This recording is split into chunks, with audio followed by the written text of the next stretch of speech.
আমাকে 3-4 দিনের জন্য হসপিটালে যেতে হয়েছে, কিন্তু নানান গুজবের মধ্যে শাখা প্রশাখা বিস্তার করেছে। আমি জানি কেউ আমাকে মেরে ফেলছে, কেউ মৃত্যুশয্যা, কেউ বলছে ভেন্টিলেশনে আছে। 5 আগস্টের পরে এমন পরিস্থিতি আরো অনেকবার হয়েছে। হঠাৎ হঠাৎ দেখলাম যে আমার নামাজে জানাজা হচ্ছে, কবর করছে, আমাকে সমাহিত করছে, আমি মরে গেছি। এ ধরনের গুজব বহুবার ছড়ানো হয়েছে। তো এটা শুনতে শুনতে আমরা অভ্যস্ত। আল্লাহ তাকে বাঁচিয়ে রাখবে, তাকে গুজব ছড়িয়ে কেউ মারতে পারবে।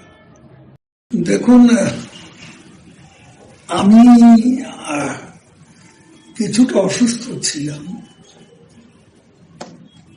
তো সেটা আইসিইউতে বা ভেন্টিলেশনে যাওয়ার পর্যায়ে যায়, আলহামদুলিল্লাহ। তো এটা একটু শ্বাসকষ্ট হচ্ছিল। আমার বাইপাস সার্জারি হয়েছিল 2019 সালে, এবং এরপর প্রচন্ড শীত যখন হয়, শীতের সময় একটু অসতর্ক হলে শ্বাসকষ্টটা বেড়ে যায়, এবং সে কারণে আমাকে 3-4 দিনের জন্য হসপিটালে যেতে হয়েছে। কিন্তু নানান গুজবের মধ্যে শাখা প্রশাখা বিস্তার করেছে। আমি জানি কেউ আমাকে মেরে ফেলছে, কেউ মৃত্যুশয্যা, কেউ বলছে ভেন্টিলেশনে আছে। 5 আগস্টের পরে এমন পরিস্থিতি আরো অনেকবার হয়েছে। হঠাৎ হঠাৎ দেখলাম যে আমার নামাজে জানাজা হচ্ছে, কবর করছে, আমাকে সমাহিত করছে, আমি মরে গেছি। এ ধরনের গুজব বহুবার ছড়ানো হয়েছে।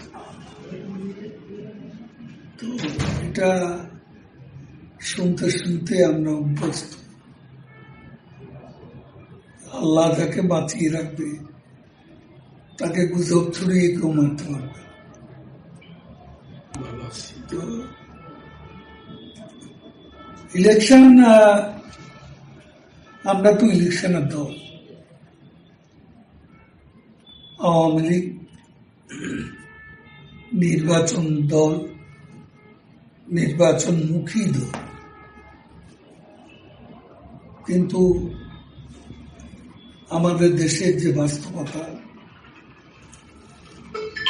ইউনূসের অন্তর্বর্তীকালীন সরকার আমাদের নির্বাচনে অংশগ্রহণের সুযোগ থেকে বঞ্চিত করেছে, এবং এই নির্বাচনে আমাদের প্রতীক নৌকা অনুপস্থিত, আমাদের কার্যকলাপ নিষিদ্ধ, আমাদের ছাত্রলীগ নিষিদ্ধ। এমত অবস্থা নির্বাচনে অংশগ্রহণের মতো কোন সুযোগ আমাদের সামনে খোলা নেই। এই পরিস্থিতিতে আমরা এখনো বাংলাদেশের যে বাস্তবতা এবং ক্ষমতাসীনরা অভ্যন্তরীণ নানা দ্বন্দ্ব সংঘাতের কারণে তারা নিজেরাই নিজেদের কারণে নির্বাচন হয়তো হবে না, আন্তর্জাতিকভাবেও চাপ আছে, তারা ইনক্লুসিভ নির্বাচনের কথা বলে।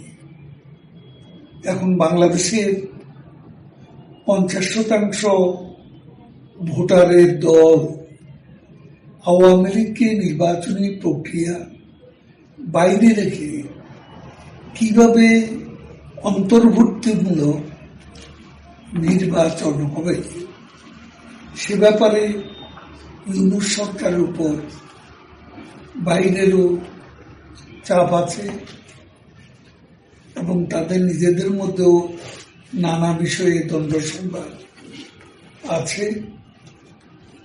এর ফলে নির্বাচনের ভবিষ্যৎ আসলে 12 ফেব্রুয়ারি হবে কিনা